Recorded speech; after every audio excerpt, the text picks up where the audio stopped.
we obtain new physical entities. According to the previous chapter, extension should be construed in terms of extensive connection, that is to say, extension is a form of relationship between the actualities of a nexus. A point is a nexus of actual entities with a certain form, and so is a segment. Thus geometry is the investigation of the morphology of nexus. ~02. Flat loci. Section 2. 303. The weak point of the Euclidean definition of a straight line is that nothing has been deduced from it. The notion expressed by the phrases evenly or evenly placed requires definition. The definition should be such that the uniqueness of the straight segment between 2 points can be deduced from it. Neither of these demands has ever been satisfied, with the result that in modern times the notion of straightness has been based on that of measurement. A straight line has, in modern times, been defined as the shortest distance between 2 points. In the classic geometry, the converse procedure was adopted, and measurement presupposed straight lines. But, with the modern definition, the notion of the shortest distance, in its turn requires explanation. Point 1. This notion is practically defined to mean the line which is the root of certain physical occurrences. In this section it will be shown that the gap in the old 462 classical theory can be remedied. Straight lines will be defined in terms of the extensive notions developed in the preceding chapter, and the uniqueness of the straight line joining 2 points will be proved to follow from the terms of the definition. A class of oval regions must first be defined. Now the only weapon which we have for this definition is the notion of regions which overlap with a unique intersectee. Def. 6 of previous chapter. It is evidently a property of a pair of ovals that they can only overlap with a unique intersect. But it is equally evident that some regions which are not ovals also overlap with a unique intersect. However, the class of ovals has the property that any region, not a member of it, intersects some ovals with multiple intersects. Also, subsets of ovals can be found satisfying various conditions. Thus we proceed to define a class whose region shall have those relations to each other, and to other regions, which we ascribe to the class of ovals. In other words, we cannot define a single oval, but we can define a class of ovals. Such a class will be called ovate. The definition of an ovate class proceeds by enumerating all those peculiar properties possessed by individual members of the class, or by subsets of members of the class. It will be found in the course of this enumeration that an extensive continuum which possesses an ovate class is dimensional in respect to that class. Thus existence of straight lines in an extensive continuum is bound up with the dimensional character of the continuum, and both characteristics are relative to a particular ovate class of regions in the continuum. It seems probable that an extensive continuum will possess only one ovate class. But I have not succeeded in proving that property, nor is it necessary for the argument. A preliminary definition is convenient. 1 cf. Part 4, ch. b. On measurement. 304. The theory of extension. Definition 0.1. An ovate abstractive set is an abstractive set whose members all belong to the complete ovate class under consideration. 463. The characteristics of an ovate class will be divided into two groups. A. The group of non-abstractive conditions, and B. The group of abstractive conditions. Definition 1. A class of regions is called ovate when it satisfies the conditions belonging to the two following groups, A and B. A. The non-abstractive group.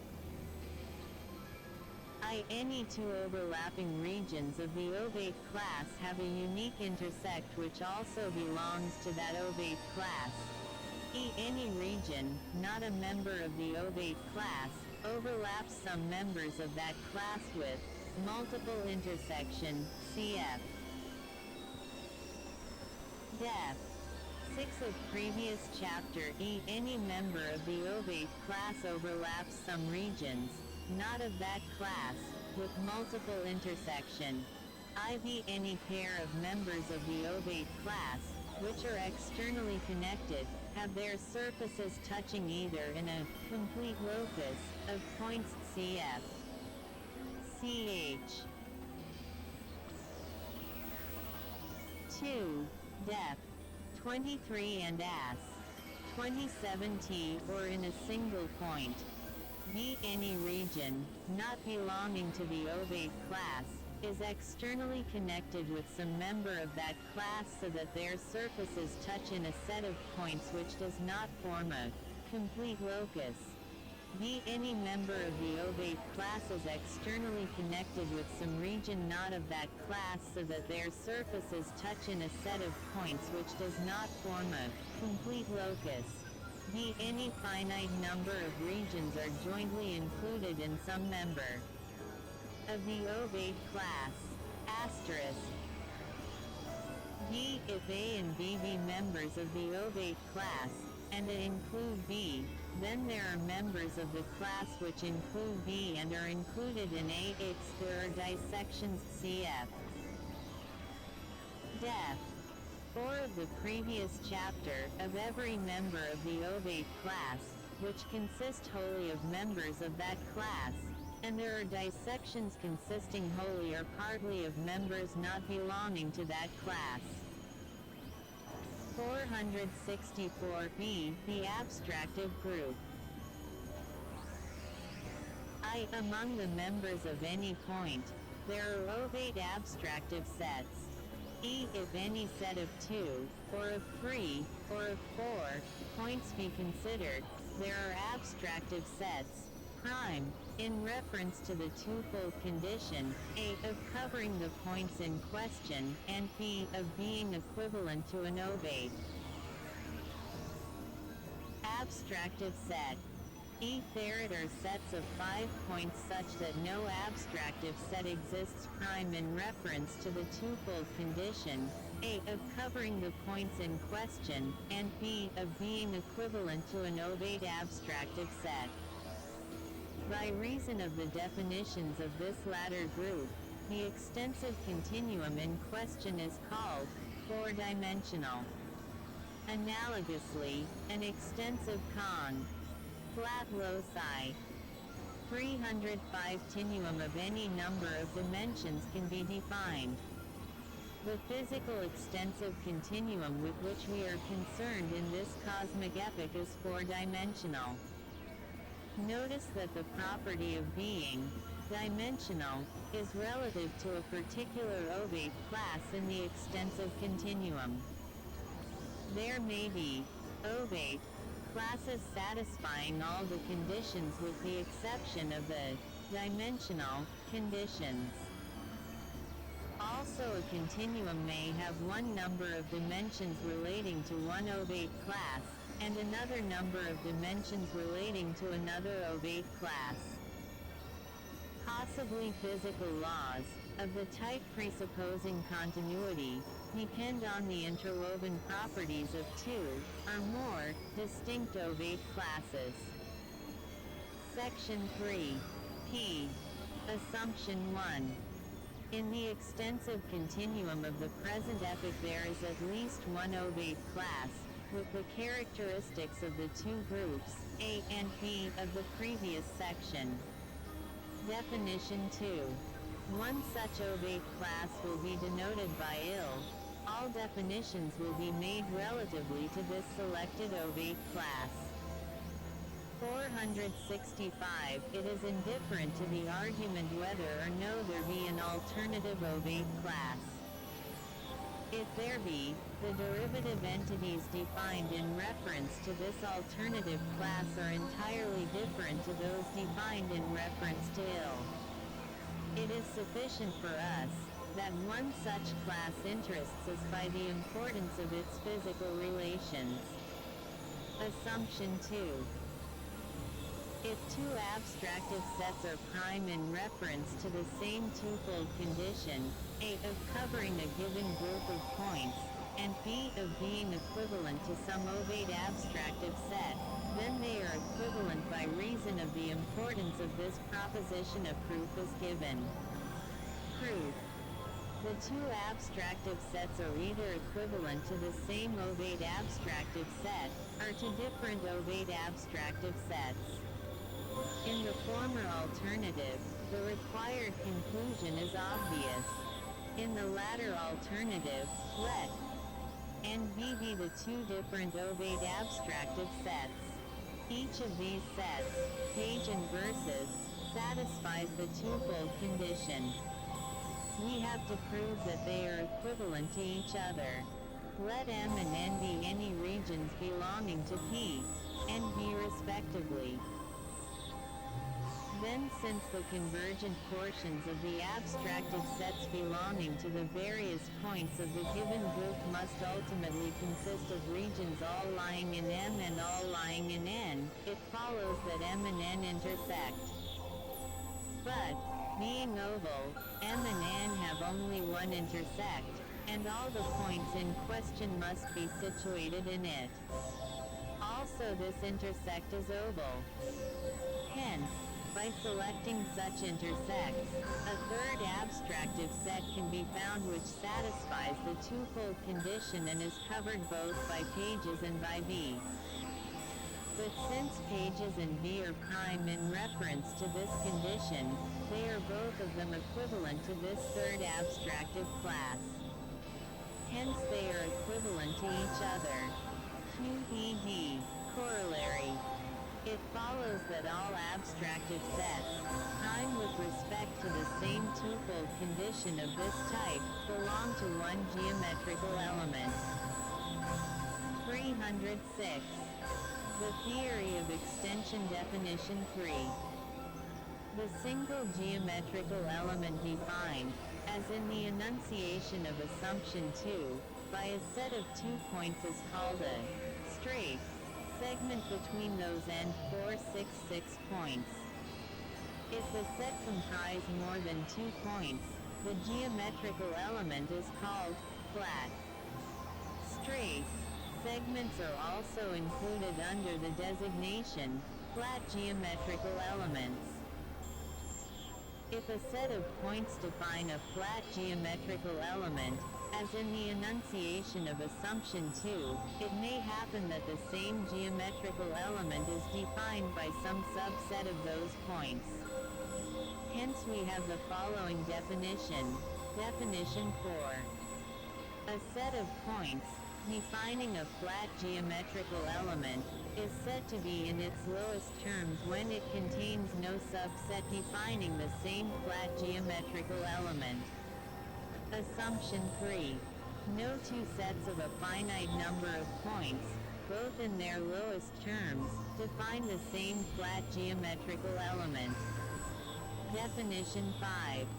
The locus of points incident in a straight segment is called the straight line between the endpoints of the segment. Definition 6. The locus of points incident in a flat geometrical element is called the content of that element. It is also called a flat locus.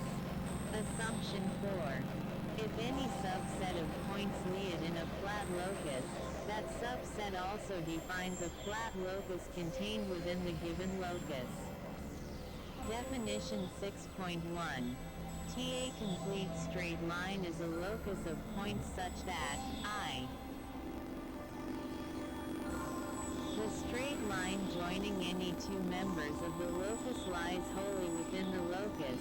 E. Every subset in the locus, which is in its 10 west terms, consists of a pair of points. E. No points can be added to the locus without loss of one, or both, of the characteristics I and E. Definition 7. A triangle is the flat locus defined by 3 points which are not collinear. The 3 points are the angular points of the triangle. Definition 8. A plane is a locus of non-collinear points such that the triangle defined by any 3 non-collinear members of the locus lies wholly within the locus. 467e. Any finite number of points in the locus lie in some triangle wholly contained in the locus. E. No set of points can be added to the locus without loss of one, or both, of the characteristics I and E. Definition 9. A tetrahedron is the flat locus defined by 4 points which are not coplanar. The 4 points are called the corners of the tetrahedron. Definition 10. A 3-dimensional flat space is a locus of non-coplanar points such that the tetrahedron defined by any 4 non-coplanar points of the locus lies wholly within the locus. E. Any finite number of points in the locus lied in some tetrahedron wholly contained in the locus. E. No set of points can be added to the locus without the loss of one, or both, of the characteristics I and E. Any further development of definitions and propositions will lead to mathematical details irrelevant to OLLR immediate purposes. It suffices to have proved that characteristic properties of straight lines, planes, and 3-dimensional flat spaces are discoverable in the extensive continuum. Flat loci. 307 Without any recourse to measurement. The systematic character of a continuum depends on its possession of one or more ovate classes. Here, the particular case of a dimensional ovate class has been considered. Section IV. The importance of the notion of external connection requires further discussion. First, there is a purely geometrical question to be noted. The theory of the external connection of oval regions throws light on the Euclidean concept of evenness. A pair of ovals, cf. sect. 3 can only be externally connected in a complete locus, or in a single point. We now consider that species of complete loci, which can be the points common to the surfaces of a pair of ovals externally connected. We exclude the case of 1 tilde point contact. The species seems to have what the 468 Greeks meant by their term, even, see ace winking face. On either side of such a locus, there is the interior of one oval and the exterior of another oval, so that the locus is even, in respect to the contrasted notions of concavity and convexity. It is an extra assumption, provable or otherwise according to the particular logical development of the subject which may have been adopted that all even loci are flat, and that all flat loci are even. The second question for discussion concerns the physical importance of external connection. So long as the atomic character of actual entities is unrecognized, the application of Zeno's method of argument makes it difficult to understand the notion of continuous transmission which reigns in physical science. But the concept of actual occasions, adopted in the philosophy of organism, allows of the following explanation of physical transmission. Let two actual occasions be termed contiguous, when the regions constituting their standpoints are externally connected. Then by reason of the absence of intermediate actual occasions, the objectification of the antecedent occasion in the later occasion is peculiarly complete. There will be a set of antecedent, contiguous occasions objectified in any given occasion, and the abstraction which attends every objectification will merely be due to the necessary harmonizations of these objectifications. The objectifications of the more distant past will be termed mediate. The contiguous occasions will have immediate objectification. The mediate objectifications will be transmitted through various routes of successive mediate objectifications. Thus the notion of continuous transmission in science must be replaced by the notion of immediate transmission through a route of successive quanta of extensiveness. These quanta of extensive tildeness are the basic regions of successive contiguous occasions. It is not necessary for the philosophy of organism entirely to deny that there 469 is direct objectification of one occasion in a later occasion which is not contiguous to it. Indeed, the contrary opinion would seem the more nat. 308. The theory of extension. Euro for this doctrine. Provided that physical science maintains its denial of action at a distance, the safer guess is that direct objectification is practically negligible except for contiguous occasions, but that this practical negligibility is a characteristic of the present cosmic epoch, without any metaphysical generality. Also a further distinction should be introduced. Physical prehensions fall into two species, pure physical prehensions and hybrid physical prehensions. A pure physical prehension is a prehension whose datum is an antecedent occasion objectified in respect to one of its own physical prehensions. A hybrid prehension has as its datum an antecedent occasion objectified in respect to a conceptual prehension. Thus a pure physical prehension is the transmission of physical feeling, while hybrid prehension is the transmission of mental feeling. There is no reason to assimilate the conditions for hybrid prehensions to those for pure physical prehensions. Indeed, the contrary hypothesis is the more natural. For the conceptual pole does not share in the coordinate divisibility of the physical pole, and the extensive continuum is derived from this coordinate divisibility.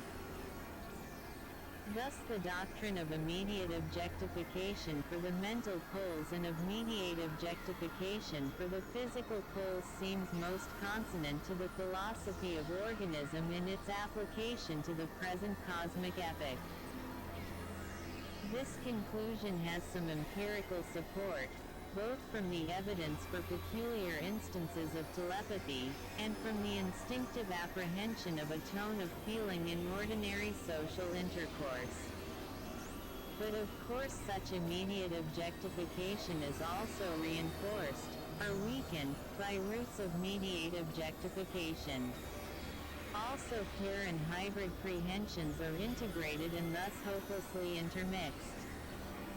Hence it will only be in exceptional circumstances that an immediate hybrid 470 prehension has sufficient vivid definition to receive a subjective form of clear conscious attention.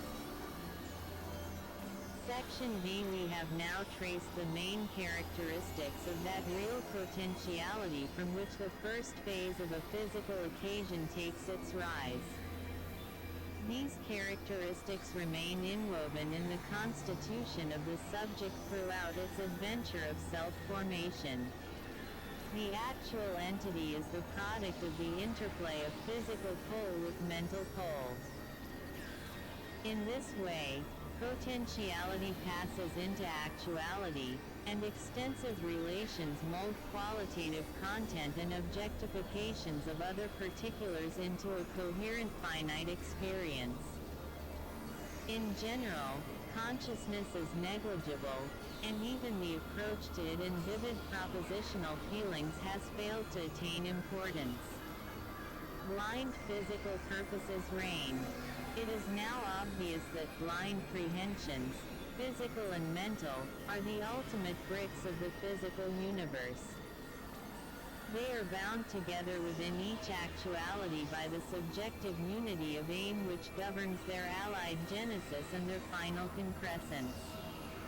They are also bound to flat loci.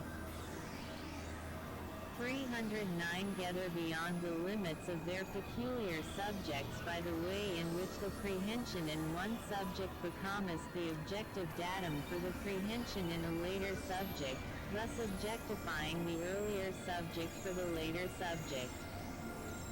The two types of interconnection of prehensions are themselves bound together in one common scheme, the relationship of extension. It is by means of extension that the bonds between prehensions take on the dual aspect of internal relations, which are yet in a sense external relations. It is evident that if the solidarity of the physical world is to be relevant to the description of its individual actualities, it can only be by reason of the fundamental internality of the relationships in question. On the other hand, if the individual discreteness of the actualities is to have its weight, there must be an aspect in these relationships, or 7-1, from which they can be conceived as external, that is, as bonds between divided things. The extensive scheme serves this double purpose. The Cartesian subjectivism in its application to physical science became Newton's assumption of individually existent physical bodies, with merely external relationships. We diverge from Descartes by holding that what he has described as primary attributes of physical bodies are really the forms of internal relationships between actual occasions, and within actual occasions. Such a change of thought is the shift from materialism to organism, as the basic idea of physical science. In the language of physical science, the change from materialism to organic realism, as the new outlook may be termed, is the displacement of the notion of static stuff by the notion of fluent energy. Such energy has its structure of action and flow, and is inconceivable apart from such structure. It is also conditioned by quantum requirements. These are the reflections into physical science of the individual prehensions, and of the individual actual entities to which these prehensions belong. Mathematical physics translates the saying of Heraclitus, "All things flow," into its own language. It then becomes, "All things are vectors." Mathematical physics also accepts the atomistic doctrine of Democritus. It translates it into the phrase, "All flow of energy obeys quantum conditions." But what has vanished from the field of ultimate scientific conceptions is the notion of vacuous material existence with passive endurance, with primary individual attributes, and with accidental adventures. Some features of the physical world can be expressed in that way. But the concept is useless as an ultimate notion in science, and in cosmology. Chapter IV Strains Section I 472 There is nothing in the real world which is merely an inert fact. Every reality is there for feeling, it promotes feeling, and it is felt. All Also there is nothing which belongs merely to the privacy of feeling of one individual actuality. All origination is private, but what has been thus originated, publicly pervaded